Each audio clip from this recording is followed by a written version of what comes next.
eu sou a professora Marice Queiroz, sou professora do Direito aqui no campus Londrina e apresento para vocês a professora Raquel Neves, também professora do curso e do campus aqui em Londrina, professora de Direito do Trabalho, pesquisadora na área, eu também pesquisadora sobre relações de gênero e violência contra as mulheres.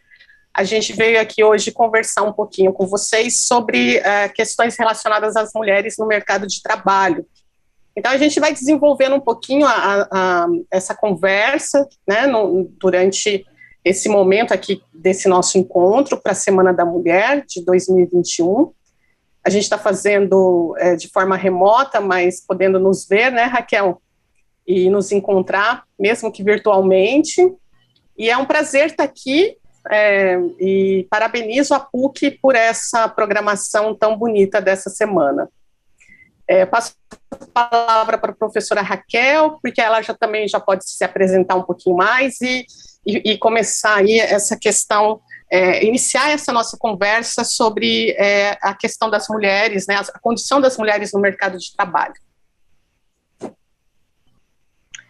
Bom, oi Marice, é muito bom a gente poder desenvolver esse tipo de conversa, né, como a professora Marice falou, né, minha querida colega do curso de Direito, né, é um prazer poder falar de trabalho, de mulheres no mercado de trabalho, né, na Semana da Mulher, junto com a professora Marice, ninguém mais indicado para fazer isso, para fazer esse bate-papo. Bom, como a professora Marice falou, eu sou também, eu sou a professora Raquel Neves, sou professora do curso de Direito, também do campus Londrina, da PUC Paraná, campus Londrina.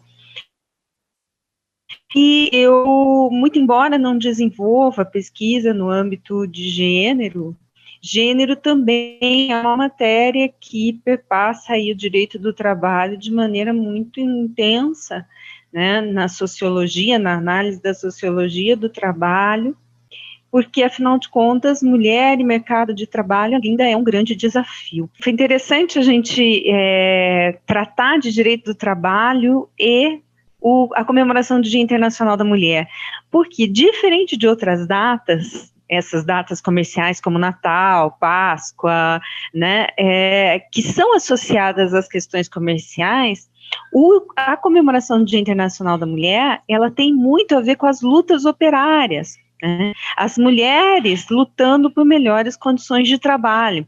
Então, se restou reconhecida a data de 8 de março internacionalmente para comemorar o Dia Internacional da Mulher, isso se deve em razão dos movimentos operários, tanto assim que a gente associa esse início lá atrás, né, em 1911, que teria ocorrido em Nova York o incêndio de uma fábrica, uma indústria têxtil.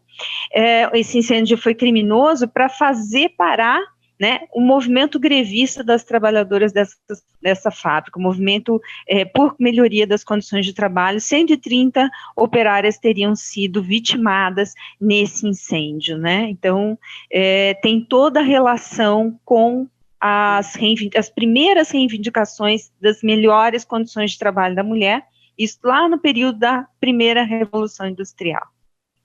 Muito, muito bem lembrado, Raquel, e muito importante você ressaltar que o 8 de março tem a ver com a luta das mulheres por direitos iguais, né, e em primeiro, né, num evento tão marcante que inclusive, era por condições de trabalhos mais dignas, né, e por igualdade salarial, inclusive. Então, eu acho que daí a gente já pode continuar nessa linha, falando um pouquinho do que avançou nesse último século, né? A gente já tem já 110 anos desse evento trágico, criminoso, que fez surgir o 8 de março, né? E essa semana de discussão em torno do direito das mulheres, sempre é importante a gente lembrar que esse momento para a gente discutir avanços e direitos, né? A gente não quer privilégios, e nós já avançamos muito na conquista de direitos, né? Pelo menos formalmente a gente tem um princípio básico que rege as nossas relações, que é a igualdade, né, entre homens e mulheres, está expressamente na nossa Constituição. Mas a gente sabe que ainda permanecem realidades e situações concretas que geram desigualdades, né, no sentido de que as nossas diferenças, o fato de ser mulher, é um fator que gera menos acesso a alguns direitos, né? Isso se repete no mercado de trabalho, apesar da gente já ter avançado bastante. Então, acho que a gente podia falar um pouquinho disso, né? E também lembrando que as questões de gênero, elas também são atravessadas por questões de classe e de raça, né? Então, uma mulher trabalhadora que não teve acesso ao estudo superior, né, ela é de uma raça etnia mais excluída, ela vai ter mais dificuldades no mercado de trabalho, a gente sabe disso. Então, a gente podia falar um pouquinho disso, Raquel. O que você acha?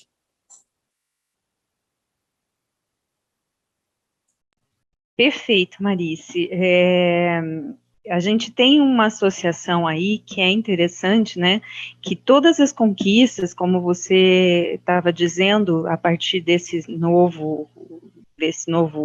nova era, digamos, aí que a gente está atravessando podemos situar meio que pós-Constituição, né, de 88, quando realmente houve aí uma garantia de direitos iguais, aí o direito civil até, que você tem mais propriedade para falar, né, o divórcio, né, a possibilidade da mulher figurar, não ter mais a figura do pater família, comandando a família, né. Então, a introdução, acho que, da mulher no cenário até político acaba repercutindo nas relações de trabalho, onde a gente vai desenvolver mais uma concepção de que não é admissível tolher da mulher os direitos ao mercado de trabalho, direitos iguais no mercado de trabalho, porque até então, todas essas questões que nós estamos falando, divórcio, a nova concepção de que não existe dentro do âmbito familiar o pater família, o homem comandando a casa, mas que a mulher pode exercer essa função também, e isso é transposto para o mercado de trabalho, começa a haver uma proteção ao mercado de trabalho da mulher. A partir daí, nós começamos a desenvolver uma proteção ao mercado de trabalho da mulher. E isso é muito importante, e isso perpassa inicialmente pela questão da maternidade. Porque até então, a mulher pode trabalhar tanto quanto o homem, né, pode desenvolver carreira tanto quanto o homem. Não se impede que a mulher se coloque no mercado com a iniciativa de se equivaler ao trabalho masculino, mas em compensação, a escolha pelo trabalho feminino, ela é limitada, muito limitada, em razão do casamento, em razão do fato de que originalmente ela precisava de permissão para trabalhar, e a maternidade, que afasta a mulher, né, de um mercado de trabalho onde ela pode se desenvolver tanto quanto o homem, porque afinal de contas a maternidade é um grande limitador. E quando a legislação inicia um processo de proteção ao mercado de trabalho, dizendo, olha, muito embora ela tenha um período de maternância, ela retorna e ela tem direito a estabelecer normalmente a sua função. E esse período de maternância, que era um problema para o empregador, porque afinal de contas ele não queria ficar com a mulher, um peso morto, ela não trabalha, ela vai cuidar de filhos e eu tenho que pagar salário.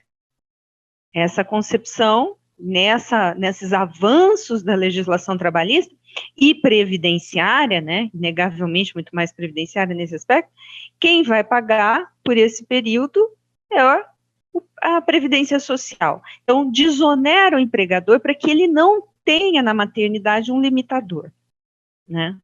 Então, isso foi uma grande conquista.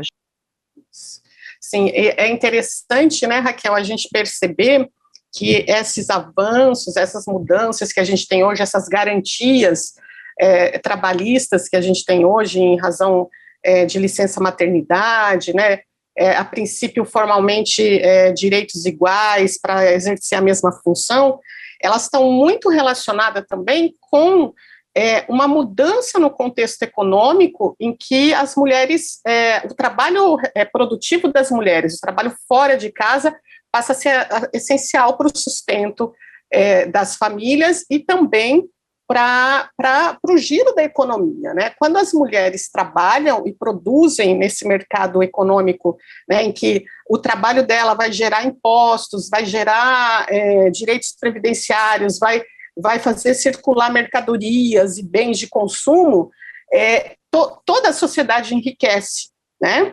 Então, a gente tem uma mudança no século XX dessa ideia de que as mulheres são mais inclinadas ou mais indicadas para cuidar, né, para ficar em casa cuidando dos filhos e cuidando da esfera doméstica, que é uma esfera de muito trabalho também, só que não é o trabalho produtivo que a gente chama, né, esse trabalho que é visível, que gera renda, né, mas é um trabalho essencial, inclusive, para o trabalho produtivo, né, sem a gente cuidar da casa, da família, da alimentação, das crianças, dos idosos, das pessoas com deficiência, esse outro mercado produtivo também não funciona, né? Então, equilibrar essas esferas passou a ser uma demanda importante para as mulheres no século XX, para o movimento de mulheres, né, no século XX, e ainda é um assunto importante no século XXI.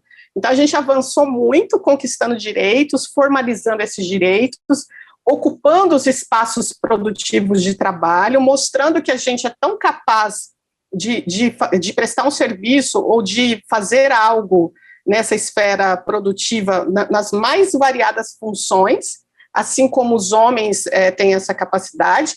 Essa capacidade não está definida pelo nosso gênero, né, pelos nossos hormônios, mas que tem algumas diferenças até biofisiológicas, que que devem ser reconhecidas nesse contexto.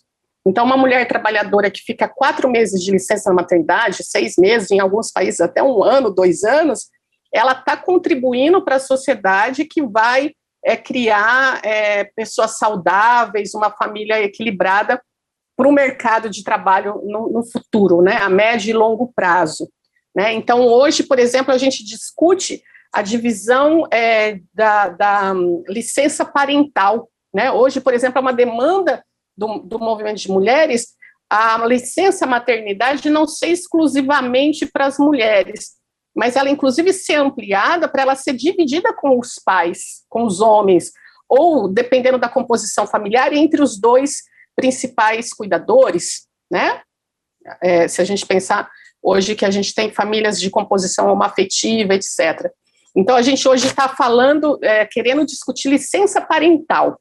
Né? Então, a gente podia falar um pouquinho, Raquel, de licença maternidade e como que avançaria se as nossas legislações elas fossem pensadas de forma mais plural para o cuidado, para a gente acolher as necessidades de cuidado das famílias, seja uma mãe solo, seja um casal hétero, um casal homoafetivo, né?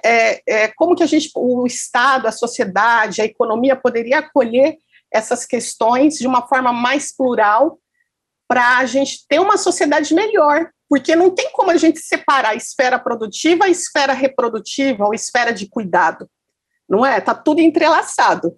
Né? E aí depois a gente falar um pouquinho disso, para depois a gente avançar um pouquinho para pensar o trabalho nesse contexto de pandemia, né? Mas aí a gente vai desenvolvendo isso por etapas. O que você acha? A gente falar um pouquinho dessa relação entre esfera reprodutiva e esfera produtiva. Acho fundamental o que você colocou, né? Até porque, como a gente estava dizendo, na questão histórica, essa divisão que você mencionou, que, né, vem a ser a divisão sexual do trabalho, ela inclusive faz com que a gente comemore, tenha um marco histórico da comemoração do Dia Internacional da Mulher, vinculando já a mulher no mercado de trabalho produtivo, né? Produtivo. E nós vemos, às vezes, essa concepção, né, de que a mulher ingressa no mercado de trabalho na Revolução Industrial, porque era mão de obra necessária, pós-Primeira Guerra, pós-Segunda Guerra, né, muito em razão do contexto, né, do genocídio, das mortes ocorridas nos períodos de guerra, muitos homens foram dizimados na guerra, então isso exigia que o mercado de trabalho se voltasse para a mulher, como se a mulher só tivesse iniciado o trabalho a partir daí, que é essa ideia que você está falando. O trabalho é o trabalho que produz mercadoria. O trabalho que vale para a sociedade é o trabalho que produz mercadoria. Aquele trabalho que a mulher sempre realizou durante toda a nossa história, né? Desde o momento que nós éramos caçadores-coletores, né? Aquele trabalho que a mulher realizava de cuidados, da casa, do lar, às vezes da pequena propriedade rural, né? Do cuidado dos animais, da coleta, do plantio, das pequenas áreas, esse aí que servia à família, o chamado trabalho reprodutivo, né, de âmbito privado e não público, esse não era considerado trabalho, né? Era meio que uma obrigação da mulher, né? Então, quando a gente fala desse contexto de legislações que fizeram, né, conferiram às mulheres o direito à licença maternidade remunerada, vincula cada vez mais a mulher ao âmbito do privado, ao âmbito do trabalho reprodutivo, né? Então, precisa do mercado de trabalho da mulher? Mas essa mulher que não vai ter filho, essa é melhor. Ou essa mulher que já decidiu que não vai ter mais. Agora, mulheres que ainda pretendem ter filhos, mulheres em fase reprodutiva, elas não são interessantes porque elas vão desenvolver esse trabalho de âmbito privado. Mas e se a legislação, como você disse, se abrir? Porque não é só mulher que cuida de filhos. Nós temos N formações de família hoje em dia, né? Pode ser um casal homoafetivo que vá adotar. E eles também precisam decidir como é que vai ser dividida as tarefas de cuidado, essas tarefas reprodutivas. Como entre eles vão ser desenvolvidas as tarefas reprodutivas? Porque as tarefas reprodutivas, elas não precisam ser femininas, essencialmente. Mas se elas forem femininas, elas inegavelmente contribuem para o mercado, como a Maria estava falando. Quando você cuida do seu filho, essa criança saudável, é mais uma criança que amanhã vai ser inserida no mercado produtivo, né? É um ser humano inserido na produção também. Então, sempre as mulheres estiveram contribuindo com a produção. Sem os trabalhos reprodutivos femininos, originalmente femininos, e hoje a gente está colocando isso também, a possibilidade disso atingir os homens, não haveria produção. Então, dividir isso hoje, não ter mais essa divisão, melhor, né, dividir isso com os homens, ou melhor, não ter essa divisão entre o que é reprodutivo e produtivo, considerar tudo isso é público, tudo isso é interesse do Estado, né, e permitir que hoje essa maternidade, como a Marice falou, que se o INSS venha a contribuir com um salário para aqueles que estejam em condição de adotar, é proteger o mercado de trabalho da mulher, né? Não mais um salário maternidade, mas um salário parental, né? Que seja possível que qualquer um que esteja exercendo esse papel receba por isso. Eu até aproveitando um pouco, eu vou agora dividir com você um outro contexto. essa divisão marcada entre mulheres que trabalham nos cuidados, nas tarefas domésticas, e isso leva muito tempo para ser reconhecido como um trabalho decente, um trabalho digno. Isso, no contexto do direito do trabalho, leva a uma outra situação. A demora que o Brasil teve para reconhecer direitos às trabalhadoras domésticas. Nós chegamos ao ano de 2015, quando, pós-emenda constitucional, nós fizemos uma lei complementar para reconhecer direitos trabalhistas às empregadas domésticas. Básicos aos trabalhadores domésticos. E por que eu já falo mulheres? Porque, em sua grande maioria, são mulheres que trabalham no âmbito doméstico, porque as mulheres foram destinadas, né, aqui entre aspas, nessa concepção patriarcal, as mulheres foram destinadas a esses trabalhos. E uma coisa que eu queria perguntar a você, Marice, você não acha que também a questão do trabalho doméstico demorar tanto tempo para ser reconhecido, além da questão feminina, não passa também pela questão racial? Muito importante essa sua reflexão, Raquel. Estimula muito a nossa conversa aqui, né? Você colocar essas questões. Te agradeço, né, por abrir essa frente de debate aqui, né, nesse nosso momento de reflexão. Primeira coisa, quando a gente pensa em trabalho doméstico, né, como um âmbito de funções dentro do mercado de trabalho, que em um país como o Brasil, ele é essencial para muitas famílias de classe média, classe alta, né, então para nós, mulheres de classe média, que temos empregos formais, né, empregos melhor colocados, né, com funções mais reconhecidas até socialmente, muitas de nós só conseguem exercer essas funções de professora universitária, de juíza, de promotora, vamos falar só da nossa área, né, de médica, de engenheira. Hoje as mulheres estão em todos os lugares, né, de empresárias. A gente só consegue fazer isso porque tem alguém, geralmente alguém na nossa casa cuidando dos nossos filhos e das coisas básicas da nossa vida, né, limpando a nossa casa, lavando a roupa, preparando a comida, né, e esse trabalho que a gente chama de trabalho reprodutivo, ele foi inserido no mercado de trabalho para determinadas pessoas exercerem. Quem são essas pessoas? São mulheres com baixa escolaridade e, na sua grande maioria, negras e pardas, né? Então, essa função, ela é atravessada por questões de gênero, né? A gente sempre desvalorizou o trabalho de cuidado.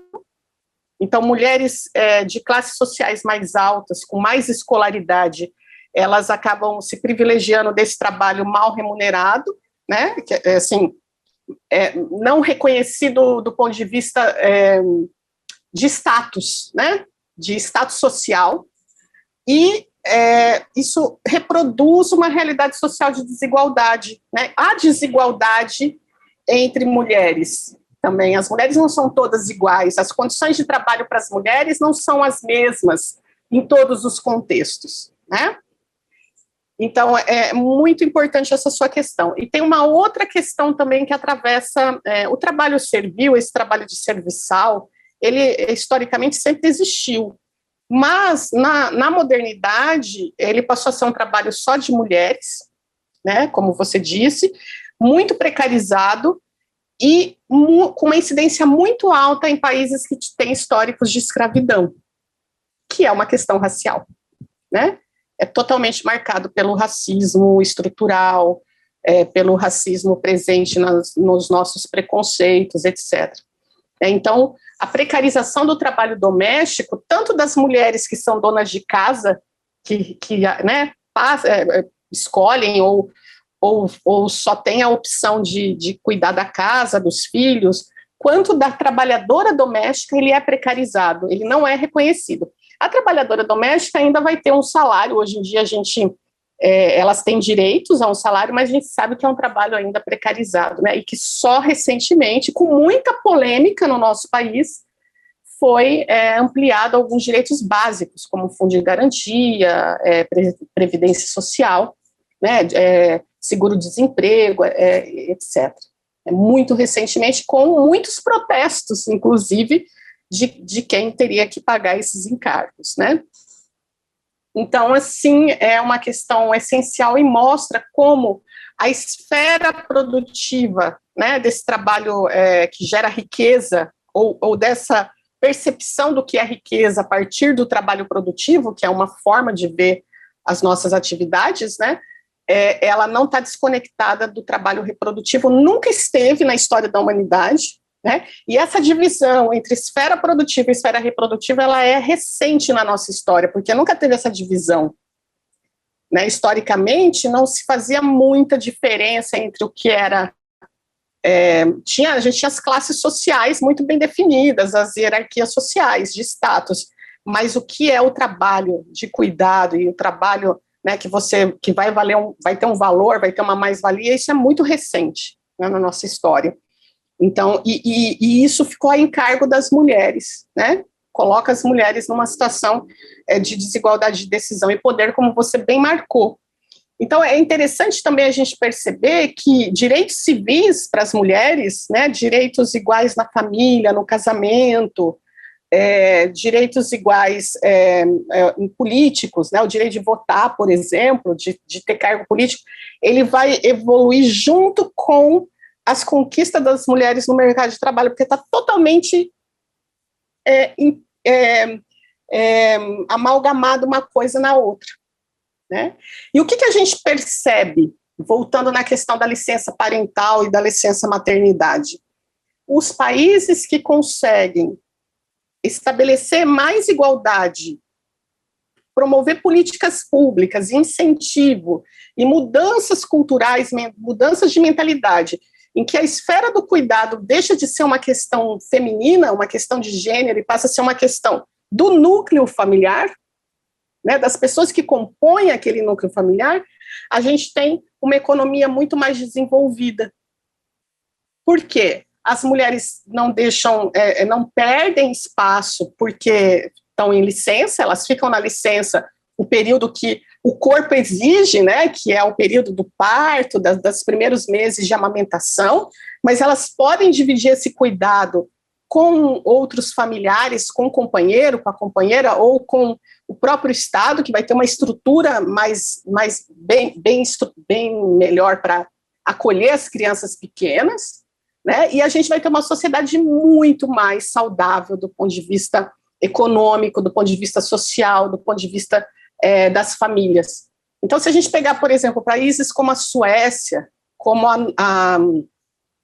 aqueles países nórdicos, acho que a Noruega, a gente vê que as legislações, elas já são mais igualitárias, né?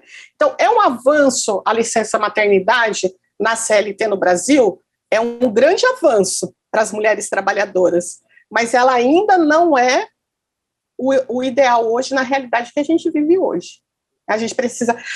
As crianças e as crianças, principalmente na primeira infância, precisariam de mais tempo de cuidado dos pais e cuidadores, né? E a gente não tem isso, a gente só tem 4 meses, não é suficiente, a amamentação exclusiva é até 6 meses.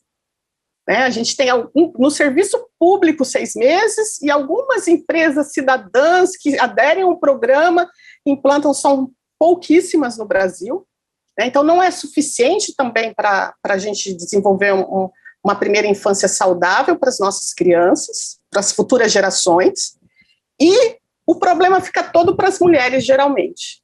Quando a gente consegue uma divisão de tarefas, famílias, por exemplo, em que há uma composição possível, né, de igualdade, a gente sabe que as crianças se desenvolvem muito melhor. Então, nas famílias em que o pai é participativo, divide as tarefas de cuidado com a mãe, é uma referência para o cuidado, para a educação, dos filhos, crianças e adolescentes, essas famílias são muito mais equilibradas e as pessoas vivem muito melhores, né? Nas famílias em que esse encargo fica só para as mulheres, mesmo que a gente seja de classe alta ou classe média com melhores condições econômicas, geralmente é desequilibrado, né? Alguém fica sobrecarregado, as mulheres adoecem mais, as crianças ficam com mais problemas de ter limite, de ter responsabilidades. Então, a gente sabe disso já, né? Os estudos na área de psicologia, de desenvolvimento humano, de economia mostram isso, né? Então, assim, não é tão difícil a gente avançar, né, Raquel? Talvez a nossa maior tarefa seja mudar a mentalidade, né? Até entre nós mulheres, às vezes, é difícil a gente delegar cuidado dos nossos filhos, né? Porque a gente aprendeu que só a gente é pronta para cuidar, né? Então, essa mudança, né, de mentalidade é importante, e no centro dela, no centro dessas desigualdades, está o excesso de tarefas para as mulheres na esfera reprodutiva, como você bem explicou o que é uma e o que é a outra, né? E a ONU já reconhece isso, né? Por exemplo, já existem cálculos e estudos em economia que mostram que se a gente computar o trabalho reprodutivo no PIB dos países, esses países, o trabalho reprodutivo representaria muito mais do que o que eles usam para calcular o PIB a partir da esfera produtiva, né? Desse trabalho formal, desse trabalho de produzir coisas, bens e serviços, né? Somente. Então, os países ricos mesmo, eles têm um equilíbrio entre as duas esferas, ou eles alcançaram um equilíbrio melhor entre essas duas esferas, né? Então, a gente já sabe disso e ainda permanecemos, né, nessa, por exemplo, o trabalho doméstico das empregadas domésticas, né, ele tinha que ser remunerado, teria que ser um trabalho considerado em razão da qualidade que é e de como ele é fundamental para as famílias, né? Não podia ser uma coisa meio de favor, é da família, a gente sempre, você é como se fosse da família, então não vou te pagar direitos, né? Então, essa mentalidade que a gente precisa mudar, né? Uma mentalidade, como você disse, patriarcal, né? Que cria desigualdades a partir das diferenças de gênero, mas também cria desigualdades a partir das diferenças raciais e de classe, né? A gente precisa avançar nisso. Eu acho que ela é uma mentalidade muito atrelada à nossa subjetividade também, patriarcal, escravista, né, resquício do escravismo, e essa questão que você falou, a nossa formação de dizer que a condição feminina pressupõe os cuidados com a família, pressupõe os cuidados com os mais velhos também, a gente vê que muitas vezes o pai ou a mãe, quando envelhece, adoecem, eles estão aos cuidados de uma filha, são pensados sempre nesse sentido, então filhos, pais, os cuidados são sempre delegados às mulheres, essas tarefas, e isso está muito inserido, incrustado na subjetividade. A sociedade como um todo delega essas tarefas às mulheres e sobrecarrega. E hoje, como a gente queria mais ou menos desenvolver, chegamos a uma situação de pandemia. Chegamos a uma situação de pandemia em que as mulheres que pelo menos, como você estava dizendo, é óbvio que nós temos uma desigualdade também na própria condição de mulheres no mercado de trabalho. Mulheres e homens no mercado de trabalho têm uma enorme desigualdade. A própria OIT reconhece que as mulheres devem demorar aí quase mais um século para alcançar direitos iguais no mercado de trabalho com os homens. Isso eu estou falando não de acesso. O acesso é inegável. O acesso das mulheres ao mercado de trabalho é inegável, mas salários, né, hierarquia dentro desse mercado de trabalho demora. E aí, no texto de desigualdades entre homens e mulheres, ainda a gente tem a desigualdade entre as próprias mulheres. mulheres que têm condições de ter, né, à sua disposição uma outra trabalhadora que está na sua casa fazendo aquele papel de todos os cuidados, babás, quiçá, né, em altas governandas, empregadas domésticas, tarefas de limpeza, de cuidados com comida, né? Então, existe essa desigualdade entre as próprias mulheres. Aquela que tem um maior privilégio de ter funções mais burocráticas, como nós, professoras, que em épocas de pandemia fomos trabalhar numa condição de trabalho remoto, de teletrabalho, ministrando aulas a partir dos nossos lares, das nossas casas. Mas isso não tirou das mulheres essa subjetividade que é muito íncita nossa, de que a casa é nosso problema, a comida é nosso problema, os filhos são nosso problema. E como trabalhar de casa, em teletrabalho, em trabalho remoto, e ao mesmo tempo dar conta de todo esse trabalho reprodutivo, né? Dos filhos pequenos, reclamando, pedindo, mãe, eu quero, mãe, no meio às vezes de uma tarefa, de uma live, de uma aula, aparece o filho pedindo alguma coisa, pedindo para comer porque está com fome, né? Aparece talvez um pai ou uma mãe, idoso já, que precisa de uma atenção. Por quê? E as mulheres passaram a estar numa condição, nesse período, muitas relataram, principalmente na situação de teletrabalho, onde nós tivemos um aumento expressivo de trabalhadores em teletrabalho, 90% a mais mulheres em teletrabalho. Né? E isso alegando, né, numa pesquisa que foi apresentada pela Maria Aparecida Bride, uma socióloga da Universidade Federal do Paraná, alegando, entre outros problemas, a dificuldade em administrar os seus lares, administrar as tarefas domésticas e, ao mesmo tempo, o trabalho formal.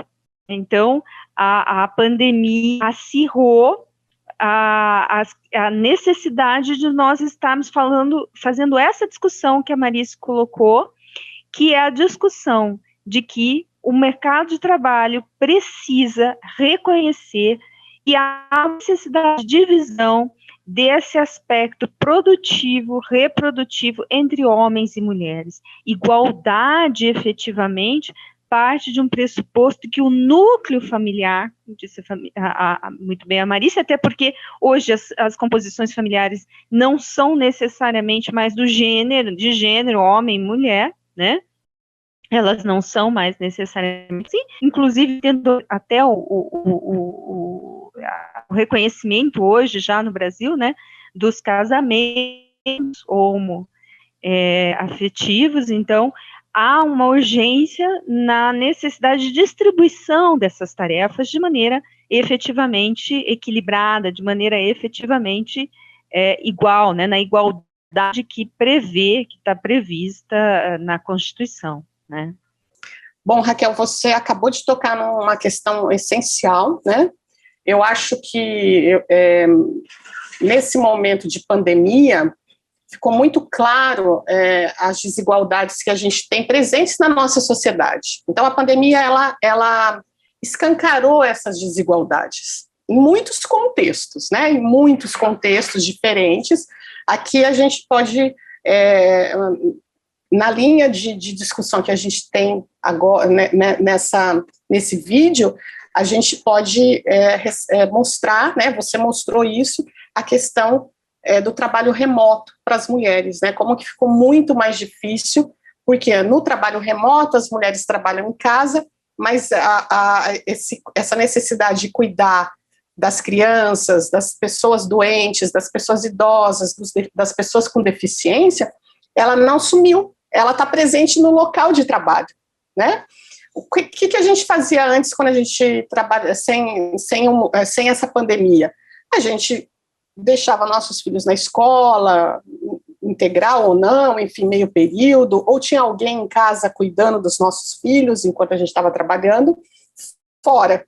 Então, não se misturavam tanto esses ambientes, a não ser em situações muito pontuais, né? Quando uma criança ficava doente, a gente não podia ir trabalhar, quando a gente estava em licença maternidade, Mas agora, esses âmbitos estão completamente misturados, implicados. Então, a gente está aqui trabalhando nas nossas casas e tem demanda dos nossos filhos, né? Durante a reunião vem uma criança e pede ajuda para alguma coisa, a gente tem que parar. Então, está claro isso. Está claro essas desigualdades, né? Quem é que cuida, em grande parte? Tem homens também cuidando dos seus filhos e trabalhando em casa? Tem também. Mas eram os que já faziam isso, né? Como a gente sabe que a maior parte do trabalho reprodutivo fica a cargo das mulheres, então fica escancarado isso no momento da pandemia que a gente está no trabalho remoto. E as trabalhadoras que não podem trabalhar remotamente? Uma costureira numa fábrica, uma faxineira, uma empregada doméstica, uma trabalhadora do comércio, né? Uma cozinheira de restaurante, por exemplo, ou mesmo um outro emprego que exija a presença das mulheres. Como que fica nesse contexto? Aí a gente vê uma outra situação de precariedade, né? Porque não tem a escola mais, não tem a creche. Então, a gente está vendo que a maior parte das pessoas, dos trabalhadores que perderam seus postos de trabalho na pandemia são mulheres, né? Então, você podia falar um pouquinho disso também, Raquel. A gente podia falar um pouquinho disso já para a gente concluir a nossa reflexão dessa Semana da Mulher. Sem dúvida, Marice, quando a gente fala sobre a reabertura das escolas, particularmente eu temo bastante, né, para as aulas presenciais, mas existe esse lado de muitas trabalhadoras, né, que precisam dessa política pública, né, que são as creches, que são as escolas, para poder trabalhar. Porque se elas não contam com isso, elas vão perder emprego, né, ou sobrecarregar outros filhos, normalmente filhas mais velhas, né, e nós vamos estar mantendo esse ciclo, né, da necessidade ou da subjetividade que leva sempre à exigência do trabalho, de cuidados às mulheres, né, porque daí elas não podem contar com os avós quando são pessoas mais velhas, mas elas vão acabar fazendo o quê? Elas vão acabar sobrecarregando, às vezes, as filhas mais velhas para cuidar dos menores ou para cuidar de pessoas idosas, e nós vamos manter esse ciclo que leva, né, o trabalho feminino sempre para esse caminho, né, de nós termos a dupla, a tripla jornada de trabalho, que é uma coisa que sempre fala, né? E isso leva a um outro ponto importante para a gente perceber, que eu tinha dito no começo, a necessidade de uma inserção também das mulheres na política. O papel feminino na política, porque tudo que a gente conquistar e todas as mudanças que houverem, elas passam muito por uma atuação das mulheres na política. Se nós vamos melhorar a condição feminina a partir da legislação, uma igualdade maior, porque nós vamos assegurar um salário parental para que possam homens e mulheres dividir essas responsabilidades pelo núcleo familiar, se nós vamos criar políticas públicas possibilitando um maior acesso à educação, escolas, creches, para permitir que, né, esse núcleo familiar possa desenvolver-se, né, de maneira mais equilibrada, tudo isso também, eu acho, não sei você, Marice, para a gente ter um futuro mais promissor, um dia internacional da mulher, ou uma semana que nós possamos comemorar efetivamente conquistas femininas, eu acho que elas têm muito a ver hoje com o acesso da mulher na política, né, nesse cenário político, que nós possamos estar discutindo pautas femininas e feministas, por que não, né,